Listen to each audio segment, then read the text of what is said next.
దేవుని పరిశుద్ధ నామానికి స్తోత్రములు స్తుతులు కలిగిన గాక. ఈ సాయంకాల సమయం మనం బైబిల్ స్టడీలోకి వచ్చేస్తున్నాం. పరిశుద్ధాత్మ దేవుడు గత వారములలో మనతో మాట్లాడుతూ వచ్చాడు. మొదటి పేతురు గ్రంథం మనం కంప్లీట్ చేయడం జరిగింది. ఈరోజు మనం 2వ పేతురు గ్రంథం 1వ అధ్యాయం 1వ వచనాన్ని మనం తీసుకొని పేతురు గారి గురించి కొన్ని విషయాలు ఈరోజు ఇంట్రొడక్షన్గా మనం ధ్యానించి నెక్స్ట్ వీక్ నుంచి వర్సెస్ మనం ధ్యానించడం మొదలు పెడతాము. అందునిమిత్తమై 1వ అధ్యాయం 1వ వచనం నేను చదువుతున్నాను. యేసుక్రీస్తు దాసుడును అపోస్తలుడనైన సీమోను పేతురు మన దేవుని యొక్కయు రక్షకుడైన యేసుక్రీస్తు యొక్కయు నీతిని బట్టి మా వలనే అమూల్యమైన విశ్వాసం పొందిన వారికి శుభమని చెప్పి రాయినది. పేతురు గురించి మనకు అనేక విషయాలు తెలుసు. పేతురు ప్రభు చేత పట్టబడి దేవుని శిష్య బృందములో చేర్చబడిన వాడే కానీ ప్రతి నిమిషము ఆయన చాలా షార్ట్ టెంపర్డ్గా మనకు కనిపించాడు. ఆయన ఓవర్ కాన్ఫిడెన్స్తో బిహేవ్ చేసినట్లు మనం చూస్తూ ఉన్నాం. ఆయన ఇంపల్సివ్ అంటే తన పల్స్ కంట్రోల్ చేయలేని పరిస్థితిలో ఆయన ఉండినట్లు మనం చూస్తూ ఉన్నాం. అది మాత్రమే కాదు, వెంటనే రెస్పాండ్ అవడంలో శిష్యులందరికన్నా పేతురు ముందు ఉండేవాడు. అటువంటి సీమోను ఇటువంటి ఒక అద్భుతమైన పత్రిక రాయదగినటువంటి స్థితికి ఎలా వచ్చాడు అని మనం ఆలోచిస్తున్నప్పుడు దుడుకువాడైన పేతురుని, తొందరపడేవాడైన పేతురుని, అసహనముతో ఉన్న పేతురుని ప్రభు ఎంతో అద్భుతమైన రీతిగా మలిచాడు. ఆయన దేవుని సన్నిధిలో ఎప్పుడైతే పరిశుద్ధాత్మ శక్తిని పొందాడో అప్పటి నుంచి ఆయన జీవిత విధానము, ఆయన పరిచర్య విధానం సంపూర్తిగా మార్పు చెందింది. అందుకు మునుపు అనేక పర్యాయములు ఆయన పడిపోయిన వాడిగా మనం చూస్తున్నాం. స్టెబిలిటీ లేని వాడిగా, ఓవర్ కాన్ఫిడెన్స్ కలిగిన వాడిగా, నిర్లక్ష్యంకు మాస్టర్గా మనం ఆయన చూస్తున్నాం. ర్యాష్నెస్, రఫ్నెస్, ఇవన్నీ పేతురు గురించి మనం చెప్పవచ్చు. యేసు ప్రభువును రోమా సైనికులు వచ్చి పట్టుకొని పోయినప్పుడు ఎడమిచ్చి దూరముగా యేసుని వెంబడించిన వాడిగా మనం చూస్తున్నాం.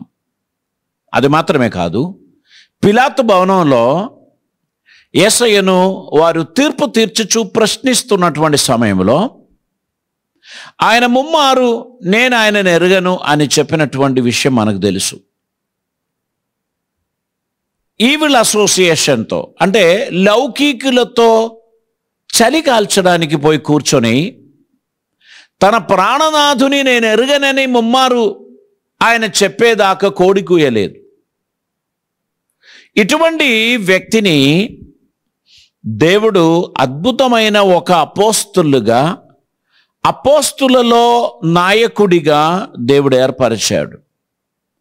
ఆయనను దేవుని మహిమగల సాక్షిగా దేవుడు నిలబెట్టాడు. మొట్టమొదటిసారి ప్రభు అతని చూడడం ఆంద్రయ ఆయనను ప్రభు దగ్గరికి తీసుకొచ్చాడు. అప్పుడు ప్రభు అతనితో చెప్పాడు, నీవు యోహాను కుమారుడైన సీమోను, కానీ నీకు కేఫా అనబడును. నీవు ఇప్పటి స్థితిలో సీమోనే గాని నీవు ఒక రాయిగా మారేటువంటి సమయం రాబోచున్నది అని ప్రభు అతనికి చెప్పాడు. నీవు శక్తి నొందేదాకా యెరూషలేములో నుంచి వెళ్ళవద్దు అని ప్రభు చెప్పాడు. శక్తిని పొందే వరకు యెరూషలేములో వేచి ఉండి పరిశుద్ధాత్మ శక్తిని పొందిన మొట్టమొదటి సమయంలో 11 మంది శిష్యులతో పాటు పేతురు గారు లేచి నిలబడి దేవుని అద్భుతమైన సువార్తను ప్రకటించారు. ఆ దినమందు అతని వాక్యం అంగీకరించిన వారు ఇంచుమించు 3,000 మంది బ్యాప్టిజం పొంది ప్రభువుతో చేర్చబడ్డారు. అంత ఆసక్తి కలిగిన వ్యక్తిగా అతని మార్చడం వెనకాల ఓ పెద్ద ప్రాసెస్, 3 సంవత్సరాల ప్రాసెస్ తర్వాత పరిశుద్ధాత్మ నింపుదల పొందగా సీమోను పేతురుగా మారాడు, కేఫాగా మారాడు. అతడు రాసినటువంటి ఈ పత్రికలో మనం చూస్తున్నాం, యేసుక్రీస్తు దాసుడును అపోస్తలుడునైన సీమోను పేతురు ప్రభు పరిచర్య కొరకు పరిశుద్ధాత్మ అతని ఆయుధపరచాడు, అతని సిద్ధపరచారు.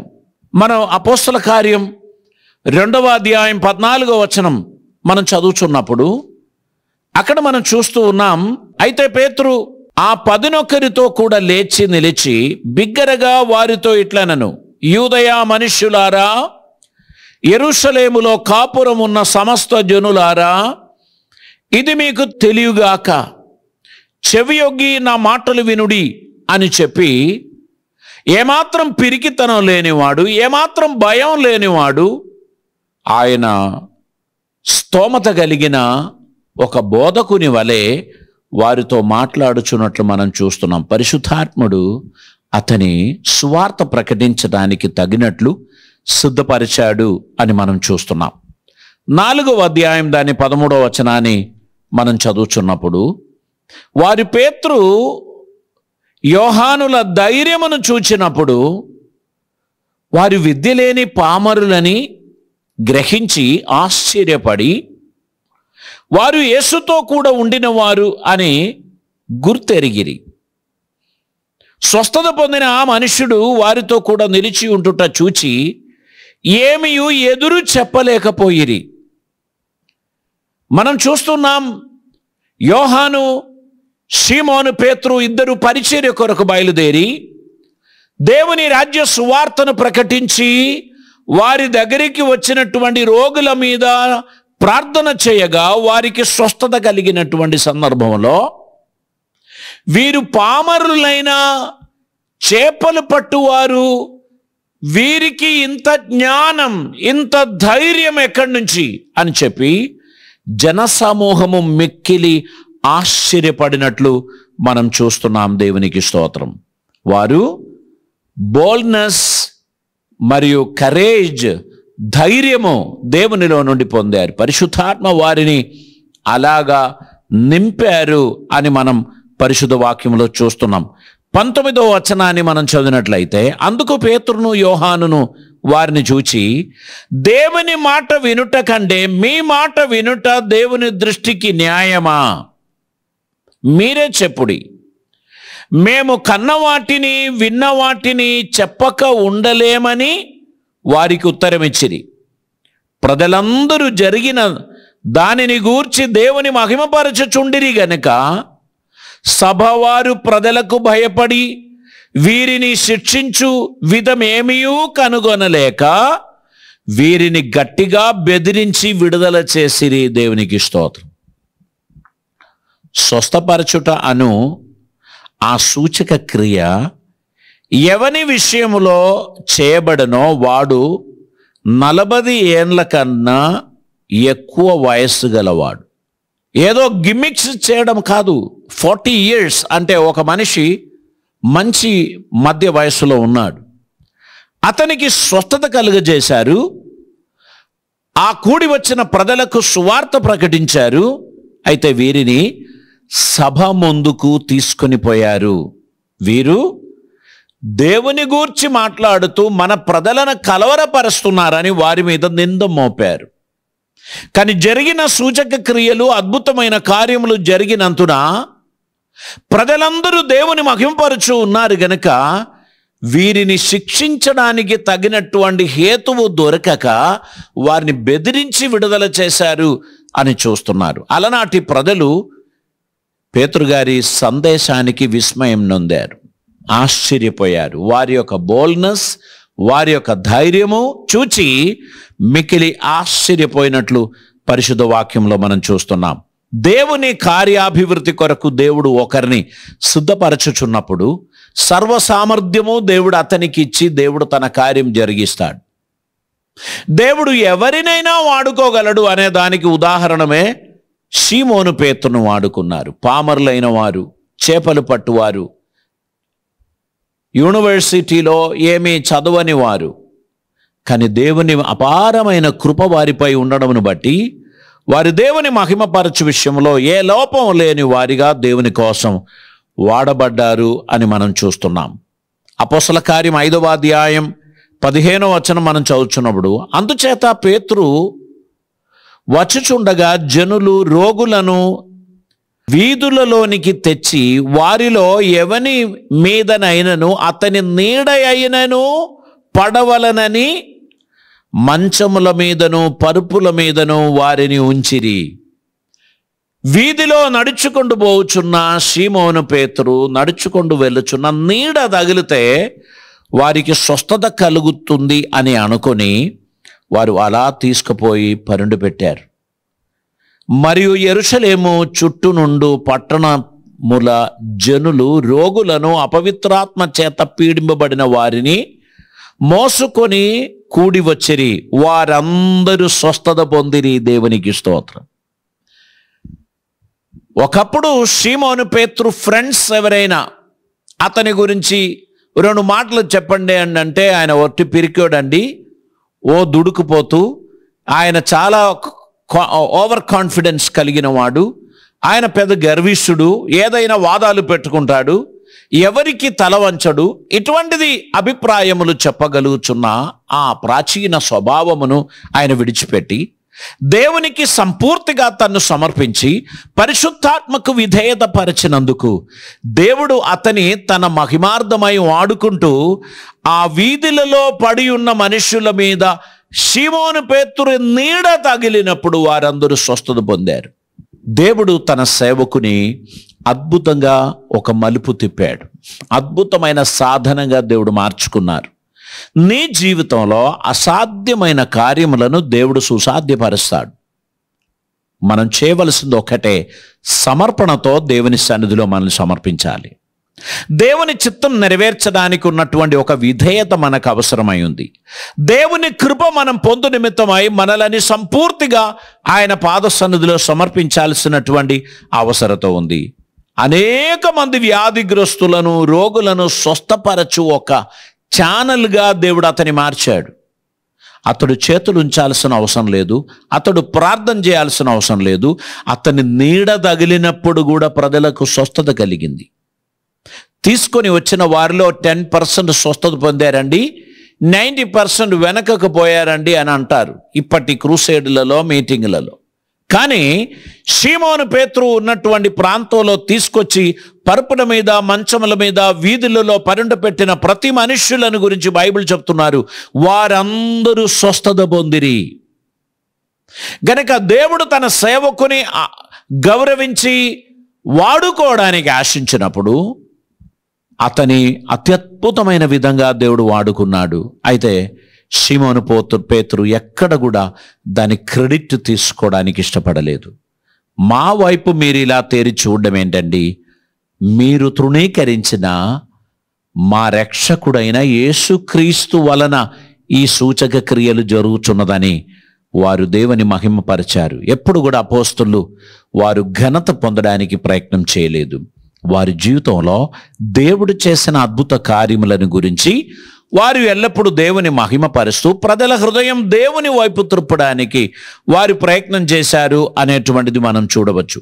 ఇంకా అపోస్తల కార్యం 9వ అధ్యాయం దాని 40వ వచనం మనం చదువుచున్నాడు. పేతురు అందరినీ వెలుపలికి పంపి మోకాళ్ళుని ప్రార్థన చేసి శవము వైపు తిరిగి తబీదా లెమ్మనగా ఆమె కన్నులు తెరిచి పేతురును చూచి లేచి కూర్చుండెను.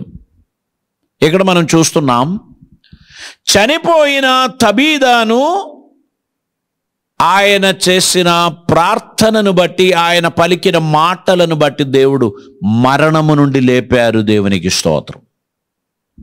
ఆమె మరణాన్ని విడిచిపెట్టి లేచి కూర్చున్నది. పేతురు విశ్వాస సహితమైన ప్రార్థన చేసేవాడు. ఆయన ప్రార్థన ప్రభావితంగా మారడానికి దేవుడే అతనికి సహాయపడ్డాడు. ఈ అపోస్తల కార్యములో అపోస్తులు చేసిన పరిచర్యలో పేతురు చేసిన విషయాలను ఈరోజు మనం ధ్యానిస్తున్నాం. కాబట్టి తబీదా అను ఆ చిన్నది పేతురు మాట్లాడిన మాటలను బట్టి ఆమె కన్ను తెరిచినది, లేచి కూర్చున్నది, దేవుని మహిమపరచినది అని మనం చూస్తున్నాం. అతడు ఆమెకు చేయి ఇచ్చి లేవనెత్తి పరిశుద్ధులను విధవరాండ్లను పిలిచి ఆమెను సజీవురాలుగా వారికి అప్పగించెను. ఇది యోపే అంతటి యందు తెలిసినప్పుడు అనేకులు ప్రభువునందు విశ్వాసం ఉంచిరి. పేతురు యోపలో సీమోనును అను ఒక చర్మకారుని యొద్ద బహుదినములు నివసించెను.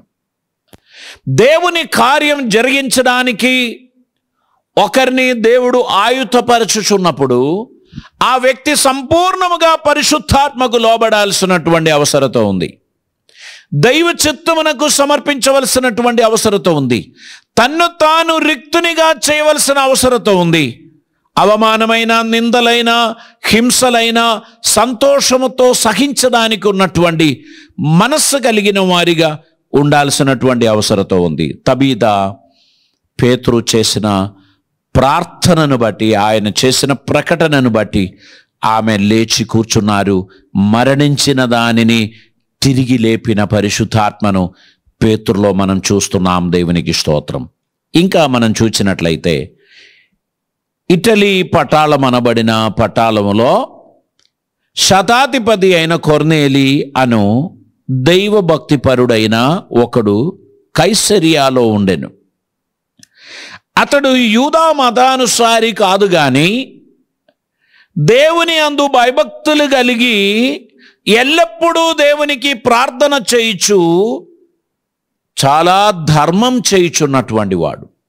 యూదా మతానుసారి కాకపోయినను అతడు తన ఇంటి వారందరితో కూడా దేవుని అందు భయభక్తులు గలవాడై ఉండి ప్రజలకు బహు ధర్మం చేయుచు ఎల్లప్పుడూ దేవునికి ప్రార్థన చేయువాడు. ఆయన ఎప్పుడు కూడా మందిరంలోనికి వెళ్ళినవాడు కాదు, ఆత్మీయ ఆరాధన పాలు పొందినవాడు కాదు. కానీ తన ఇంటిలో ఉండి భయభక్తులు గలవాడై ప్రార్థనా విన్నపములను దేవునికి తెలియపరుస్తూ మనుషులకు బహు ధర్మము చేస్తూ దేవుని అందు భయభక్తులు కలిగిన వాడై ఉండెను అని మనం చూస్తున్నాం. అతని ఇంటికి సీమోను పేతురుని దేవుడు పంపించాడు. సీమోను పేతురు అక్కడికి వెళ్ళారు. వారికి సువార్తను ప్రకటించారు.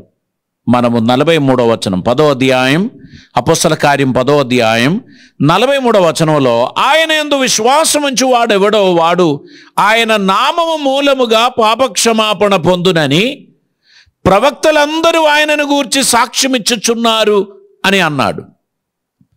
ఇక్కడ సీమోను పేతురు కొర్నేలి ఇంటి వారికి సువార్త ప్రకటించుచున్నటువంటి సమయంలో పేతురు ఈ మాటలు ఇంకా చెప్పుచుండగా అతని బోధ విన్న వారందరి మీదికి పరిశుద్ధాత్మ దిగెను. సున్నతి పొందిన వారిలో పేతురుతో కూడా వచ్చిన విశ్వాసులందరూ పరిశుద్ధాత్మ వరము అన్యజనుల మీద సైతం కుమ్మరింపబడుట చూచి విభ్రాంతి నొందిరి. ఏలయనగా వారు భాషలతో మాటలాడుచు దేవుని ఘనపరచుచుండగా వినిరి. అందుకు పేతురు, మన వలనే పరిశుద్ధాత్మను పొందిన వీరు బాప్టిస్మం పొందకుండా ఎవడైనను నీళ్లకు ఆటంకము చేయగలడా అని చెప్పి యేసుక్రీస్తు నామమందు వారు బాప్టిస్మం పొందవలనని ఆజ్ఞాపించును. తర్వాత కొన్ని దినములు తమ యొద్ద ఉండుమని వారతని వేడుకొనిరి. సీమోను పేతురు కొర్నేలింటి వారికి సువార్త ప్రకటించినటువంటి సందర్భంలో వారు దేవుని వాక్యమునకు విధేయత చూపించి క్రీస్తు వాక్యమును అంగీకరించి బాప్టిస్మం పొందవలసిన అవసరతను గురించి సీమోను పేతురు గారు మాట్లాడారు. వారు మాట్లాడిన మాటల చొప్పున కొర్నేలింటి వారందరూ దేవుని వాక్యమును గైకొన్నారు, వారు బాప్టిజం తీసుకున్నారు, వారు దేవునికి ఇష్టలుగా జీవించడానికి తమ జీవితాన్ని సంపూర్తిగా సమర్పించారు అని మనం చూస్తున్నాం. ప్రియులారా, సీమోను పేతురు పరిశుద్ధాత్మకు విధేయత చూపించిన సమయంలో ఆయన జీవితంలో దేవుడు చేసిన మార్పులు, దేవుడు చేసిన ఆ రూపాంతరములు, దేవుడు చేసిన అద్భుతమైన కార్యములను మనం చూస్తున్నాం. సామాన్యులైన మనం పేతురు లాంటి వారమే. మనకు ఓవర్ కాన్ఫిడెన్స్ ఉంది, అహంభావం ఉంది, గర్వం ఉంది, తొందరపాటు ఉంది, ఐ యామ్ సంథింగ్ అనేటువంటి భావం ఉంది, వీరందరికంటే నేను బెటర్ అనేటువంటి ఆలోచన ఉంది. ఆయన తన శిష్యులను చూచి చెప్పాడు, వీరి సంగతి నాకు తెలియదు, వీరందరూ మీ మీద అభ్యంతర పడతారేమో కానీ నేను మాత్రం మీ దగ్గర ఎన్నడూ అభ్యంతర పడను అని అతడు చెప్పాడు. అప్పుడు ప్రభు చెప్పాడు, సీమోను, ఈ రాత్రి నీవు నన్ను ఎరగవని ముమ్మారు ప్రకటించిన తర్వాతనే కోడి కూస్తుంది. కనీస జ్ఞానము ఉన్నవాడైతే ఈ ఒక్క రాత్రి నేను ఆయనను తృణీకరించకుండా ఉండడం అవసరం అని చెప్పి ఆయన జాగ్రత్త పడేవాడు. కానీ అన్నీ ఈజీ గోయింగ్, ఏ నిర్ణయమైనా తొందరగా చేసుకుంటాడు. అది పొరపాట కరెక్టా తర్వాత ఆలోచిస్తాడు. గనక సీమోను పేతురు అన్ని విషయాలలో చాలా కన్ఫ్యూషన్స్ కలుగజేసేవారు. శిష్య బృందముల్లో కూడా మనలో నాయకుడు ఎవడు అనేటువంటి ఒక వివాదం పుట్టిందని లూకాసు వార్త 22వ అధ్యాయంలో మనం చూస్తున్నాం. అక్కడ కూడా పేతురు పాత్ర చాలా పెద్దది. వారితో వాదాలు పెట్టుకున్నారు. ప్రతి వాదానికి ఆయన ఓడిపోయాడు. పేతురు చెప్పాడు, నేను సముద్రంపై నడిచాను, మీరొక్కరు కూడా సముద్రంపై నడవలేదు. అప్పుడు వారు చెప్పారు, సముద్రంలో మునిగింది కూడా నీవే, మేమెవరం సముద్రంలో మునగలేదు. ఈ విధంగా ఒక్కొక్క విషయానికి వారు చెప్పిన ఖచ్చితమైన జవాబు కావచ్చు. పేతురు ఆ రోజు ఫెస్టివల్లో, పస్కా పండుగలో చివరి సీటులో కూర్చున్నాడు. ఎందుకంటే యేసయ్య అటుప్రక్కన ఇటుప్రక్కన ఉన్నటువంటి వారు ఆయనతో పాటు పళ్ళెంలో చేతులు ముంచుతారు, అతనితో మాట్లాడుతారు. ఒకరు ఆయన రొమ్మున ఆనుకొని ఉన్నాడు. ఇంకొకడు యూదా, ఆయనను ప్రభు చెప్పాడు, నువ్వు చేయవలసిన పని త్వరగా చేసుకోవయ్యా పో అని చెప్తే అందరూ అనుకున్నారు పండగ వచ్చింది కదా, ఏదైనా కొనుగోలు చేయడానికి ఆయనను పంపించారేమో. ఎందుకంటే డబ్బు సంచి ఆయన చేతిలోనే ఉండే, కోశాధికారి ఆయనే. యూదాను గురించి కూడా ఏమాత్రం అనుమానం వారికి కలగలేదు. యేసు ప్రభు తన అంగి పక్కకు పెట్టి నడుమునకు ఒక తువాల కట్టుకొని శిష్యుల పాదము కడగడానికి ప్రారంభించినప్పుడు సీమోను పేతురు అక్కడ ఉన్నట్లయితే స్టార్టింగ్లోనే చెప్పేవాడు, నీవు అలా చేయడం కుదరదు, నేను కడతా అందరి పాదాలు, మీరు కూర్చోండి అని చెప్పేవాడు. ఇప్పుడు యేసు చివరిన పేతురు దగ్గరికి వెళ్ళాడు. అప్పుడు ఆయన చెప్పాడు, అయ్యో నువ్వు నా పాదాలు మాత్రం గడగొద్దు. అప్పుడు ప్రభు చెప్పాడు, నేను నీ పాదాలు గడగకపోతే నీకు నాకు సంబంధం లేదయ్యా, అలాగైతే పాదాలే కాదు శిరస్సు నుండి పూర్తిగా గడగండి అని చెప్పారు. అప్పుడు ప్రభు చెప్పారు, నీవు శుద్ధి గలవాడు, పాదములు మాత్రమే కడగాల్సిన అవసరత ఉంది అని ప్రభు చెప్పి తన పాదాలు కడిగాడు. ప్రియులారా, యేసుక్రీస్తు అద్భుతమైన పరిచర్య విధానాన్ని నేర్పించి 3 సంవత్సరాలలో సీమోను పేతురుని అద్భుతమైన వ్యక్తిత్వంగా మార్చాడు. ఆయనలో ఉండిన దుడుకుపాటు వెళ్ళిపోయింది, ఆయనలో ఉండిన పిరికితనం వెళ్ళిపోయింది. ఆయన ఇప్పుడు పరిశుద్ధాత్మ వలన నింపబడ్డాడు గనక బహుధైర్యం గలవాడై ఆయన తన పరిచర్యలో ముందుకు వెళ్ళాడు. అందుకే ఈ పత్రిక ఆయన రాస్తున్నప్పుడు చెప్పుచున్నాడు, యేసుక్రీస్తు దాసుడను, యేసుక్రీస్తుని పరిచారకుని అని చెప్పడానికి ఆయన ఎంతో ఇష్టపడ్డాడు. ఈరోజు మనం అనేక రకాలైన హోదాలు తగిలించడానికి ప్రయత్నం చేస్తున్నాం.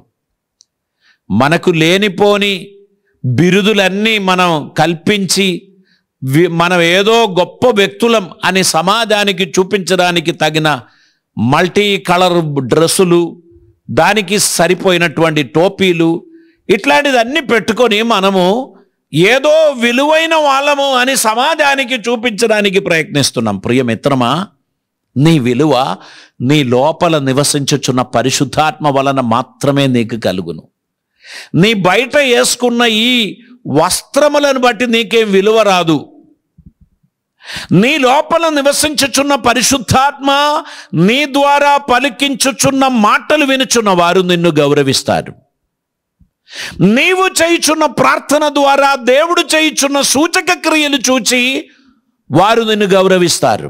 నీలో దేవుడున్నాడు, నీలో దేవుని సాన్నిధ్యం ఉన్నది, నీవు చెప్పిన మాటలు దేవునికి ప్రీతికరమైన మాటలు అని ప్రజలు నమ్ముకుంటారు. నువ్వు ప్రత్యేకంగా వేషాలు వేసుకొని అందరిని నమ్మించడానికి ప్రయత్నం చేస్తే కొన్ని సందర్భాల్లో బఫూన్స్గా తయారవుతారు. కొన్ని సందర్భాల్లో అది కేవలం మనుషులు ఎగతాళి చేయడానికి మాత్రమే పనిచేస్తుంది. నేను మీకు తెలియపరుస్తాను, I'm not against any position. ఎవరికి ఉన్నటువంటి పొజిషన్ నేను విమర్శిస్తున్నాను అనుకోకండి. దేవుని ఆత్మశక్తి మీలో లేకుండా, దేవుని పరిశుద్ధ సాన్నిధ్యం మీలో లేకుండా మీరు బాహ్యమైన ఈ కార్యకలాపాల ద్వారా ప్రజల అభినందనలు పొందుదామని అనుకుంటే భ్రమ అని నేను చెప్తున్నాను. అపార్థం చేసుకోకండి. దేవుని ఆత్మశక్తి మీలో ఉంటే మీరేమైనా వేసుకోండి, మీరు వేసుకోకపోయినా నడుస్తుంది. గుర్తుపెట్టుకోండి, సీమోను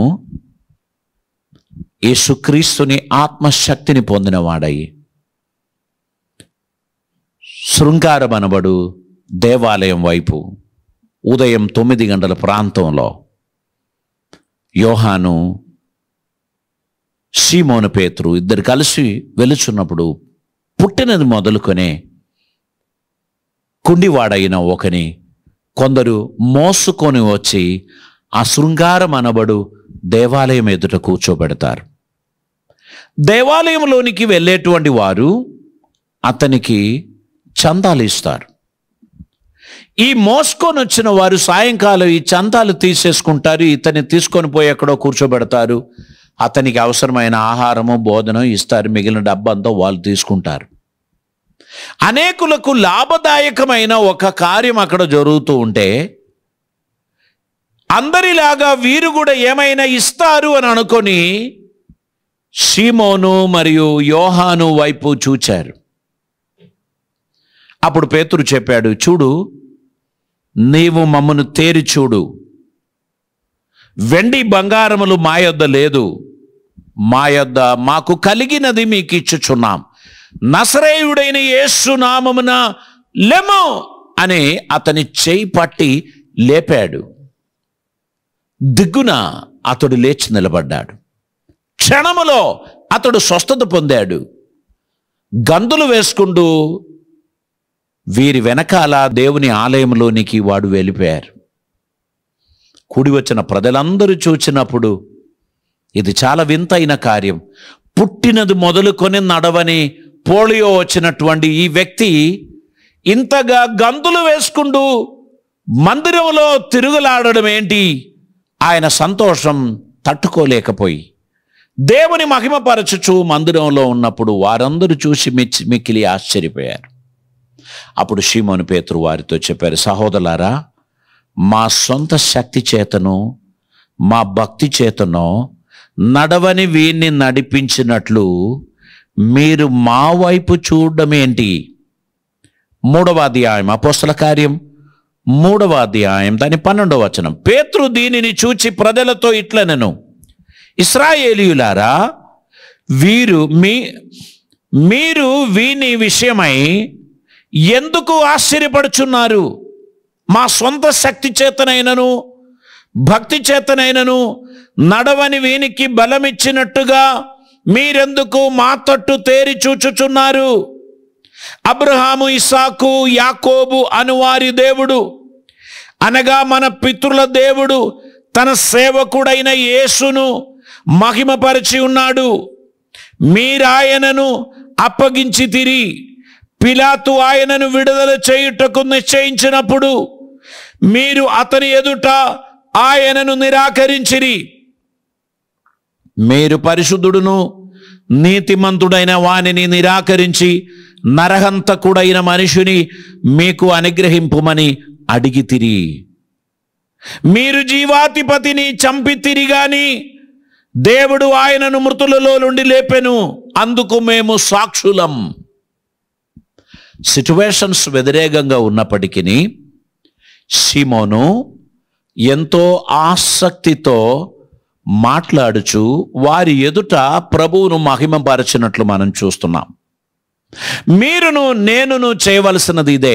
ఈ కాలంలో మనం నివసించుచున్నటువంటి స్థలములో దేవుని మహిమపరచడానికి, దైవ చిత్తం నెరవేర్చడానికి, దేవునికి ఇష్టలుగా వాడబడడానికి మన జీవితాన్ని సమర్పించాలి. మన సొంత శక్తి చేత, మన భక్తి చేత మనం ఏమీ చేయడం లేదు. దేవుని కృపను బట్టి, దేవుని అపారమైన కృపను బట్టి ఆయన ఈ సమస్త కార్యములను జరిగించుచున్నాడు. దేవునికి స్తోత్రం. కాబట్టి ప్రభు మన జీవితంలో చేయుచున్న కార్యాలన్నిటినీ గుర్తించినప్పుడు మనం కృతజ్ఞతాస్తుతులు చెల్లించి ప్రభువును మహింపరచవలసినటువంటి అవసరత ఉంది. ఇలాగా షిమోను పేతురు గురించి మాట్లాడితే అనేక విషయాలు మాట్లాడవచ్చు. నెక్స్ట్ వీక్ నుంచి మనం మొదటి అధ్యాయం మొదటి వచనం మనం ధ్యానం చేసుకుంటూ ముందుకు పోవడానికి ఆశిస్తున్నాం. ఒక్కొక్క రోజు ఒక్కొక్క వచనం మాత్రమే మనం ధ్యానం చేస్తాం.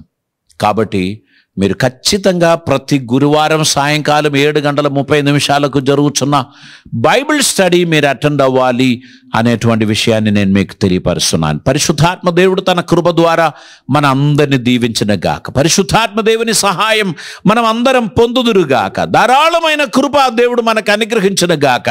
దేవుని పరిచర్య కొరకు ఆయన మనల్ని పిలుచుచున్నప్పుడు సంపూర్ణ సమర్పణతో దేవుని కొరకు మనల్ని సమర్పించాలి. మన ఘనత, మన హోదా అది దేవుడిస్తాడు. మనుష్యుల ద్వారా మనకు కలుగుచున్న మెప్పు ఒట్టిదే. మనుష్యుల ద్వారా మనకు అనుగ్రహింపబడుచున్న బిరుదులు ఒట్టిదే. దేవుని కృప వలన మాత్రమే మనం గుర్తింపు పొందగలము, అభినందనలు పొందగలము, అభివృద్ధి పొందగలము, ఆశీర్వాదము పొందగలము. కాబట్టి దేవుని సన్నిధిలో యథార్థత కలిగిన వారిగా, సమర్పణ కలిగిన వారిగా మనం ఆయన సన్నిధిలో ఉండాల్సిన అవసరత ఉంది. మన పరిచయము, మన అనుభవ సంపన్నత, మన అనుభవ సంపదను బట్టి ఇవన్నీ నేను ఎప్పుడో చేసిన కార్యాలను నేను చేయగలను అని అనుకొని క్రైస్తవ పరిచర్యలో ఎక్కువ కాలం మనం చేయలేం. గుర్తుపెట్టుకోండి, దేవుని పరిచర్య అనేది కేవలం ఆయన కృపపై ఆశ్రయించి మనం చేయవలసినదే. విశ్వాసం ద్వారా మనం చేయవలసినటువంటిదే. లౌకికమైన జ్ఞానం చేత కానీ, లౌకికమైన తంత్రముల ద్వారా కానీ దేవుని పని జరిగించగలము అని అనుకోకూడదు. దేవుని పని జరిగించడానికి మీకు దేవుని కృప అవసరం. గనక ప్రభువా, నేను అయోగ్యుని, అపాత్రుని, నీవు నన్ను పిలిచినందుకు నేను ధన్యుని, నీ పాదసేవ చేయుటకు నన్ను నేను సమర్పిస్తున్నాను.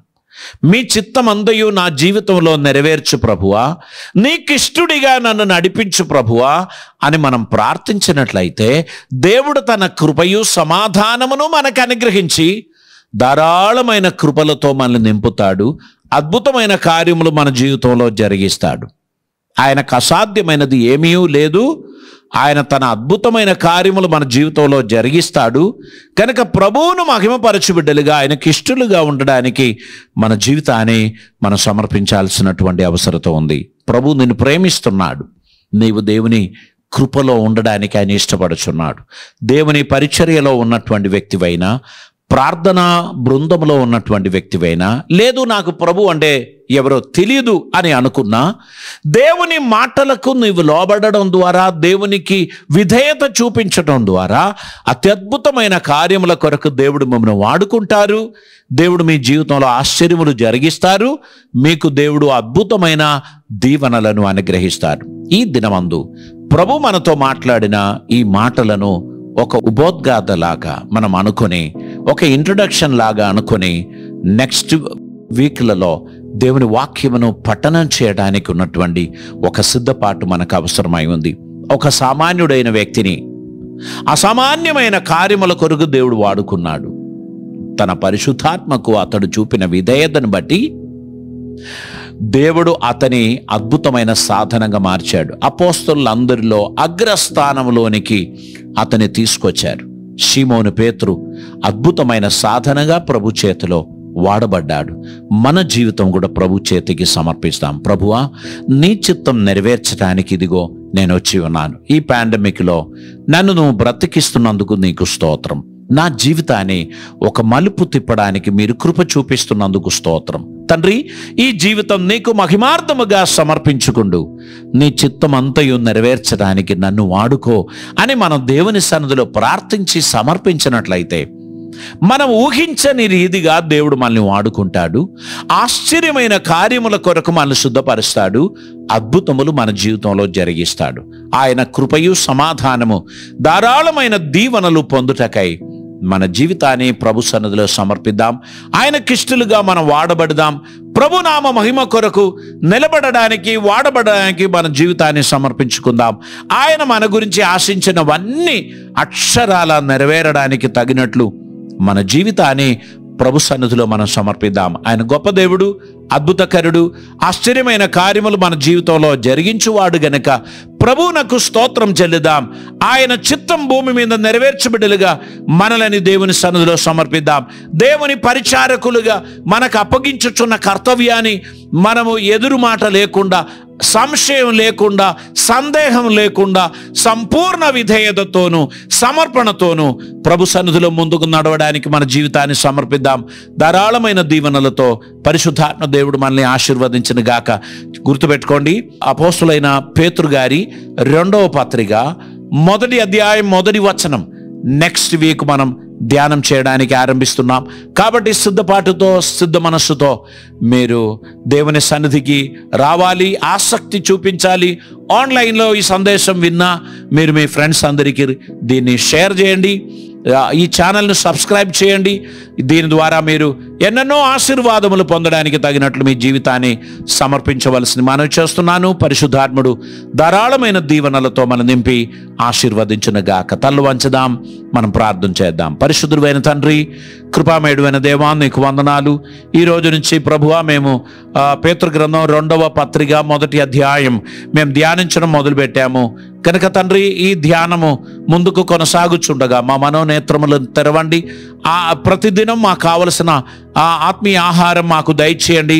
మేము పాటించవలసిన ఆత్మీయ సందేశములను మాకు గుర్తు చేయండి. ప్రతిదినం నీ అడుగు జాడలో నడిచే ధన్యత మాకు దయచేయండి. ఈ వాక్యం వినుచున్న ప్రతి ఒక్కరిని, వారి కుటుంబాలను ఆశీర్వదించమని, వారి మిత్రులందరినీ దీవించమని, ప్రభువా నీ సాక్షులుగా, నీ చిత్తం నెరవేర్చి బిడ్డలుగా మీ సన్నిధిలో మేము వాడబడడానికి సహాయం చేయమని, పరిశుద్ధాత్మ దేవుని నడిపింపు, దీవెనలు, ఆశీర్వాదములు, ధారాళమైన కృపలను మేము పొందదగినట్లు మమ్మల్ని మీ కృపలో నడిపించమని, దీవెనలతో నింపమని, ఆశ్చర్యములు జరిగించమని, దేవా నీవే మహిమ పొందమని యేసయ్య పవిత్ర నామమున అడిగి ప్రార్థిస్తూ ఉంటున్నాం పరమ తండ్రి, ఆమేన్. ఈ సందేశం మీకు ప్రయోజనకరమైందని నేను నమ్ముచున్నాను.